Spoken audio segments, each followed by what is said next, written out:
And now we turn to Nathan Cullen, who is also in Ottawa this morning. And Mr. Cullen, I think you were able to hear my questions and Peter Van Loan's answers.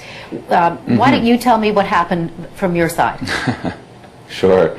Well, some of what Mr. Van Loan said was correct. The night of the budget, the very last vote on the budget, Mr. Flaherty's budget, he wasn't in the House. He left for some reason that has yet to be explained.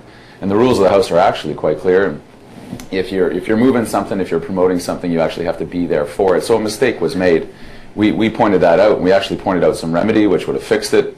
And moving on, we're actually quite aware of the fact that this majority government's ramming everything through.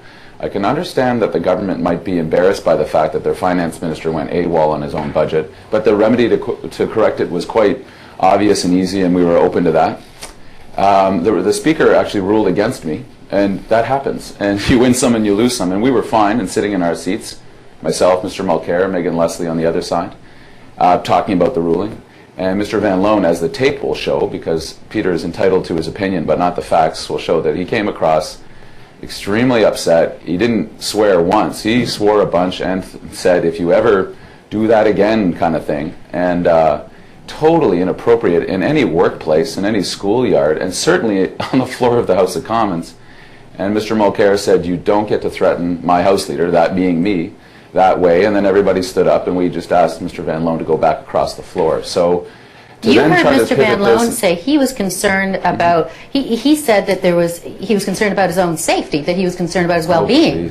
This is somewhat, I like Peter, but this is somewhat typical behavior of, if I think back to the schoolyard, and when bullies bully and get caught doing it, they try to pivot themselves and turn into the victim somehow. We were sitting in our seats talking about other things and totally calm.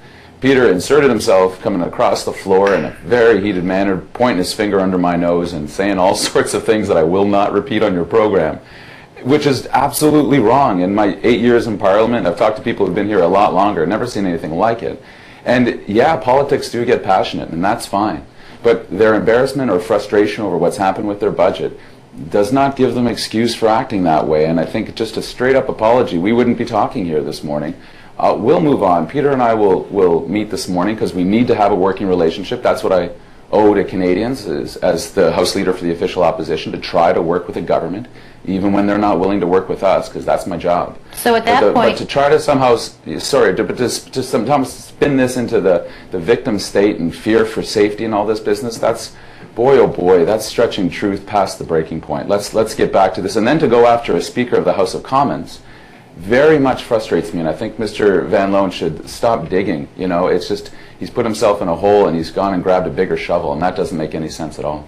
Doesn't sound like you guys are going to get together for coffee in the next hour or so. Oh, we will. No, I'll buy even. How about You'll that? Buy? Yeah, oh, of course. Yeah, of course. Hey, look, there's heated moments in the House and these things happen, but we can't have an unsafe place. Well, 40% of our caucus is women. Megan Leslie talked about this last night on one of your programs. We absolutely need to have a better level of civility, because we're supposed to be the leaders of this country, and you can't show tape like that to your kids and say, that's how I want you to act when you have a problem with somebody else. Mr. Van Loan knows that. He went over the line. An apology would probably satisfy this. I'll talk to the Speaker later today and try to get a little bit more civility in our House of Commons so Canadians can be a bit more proud of the place rather than watching that kind of a circus. Okay. Nathan Cullen, thank you for coming on this morning.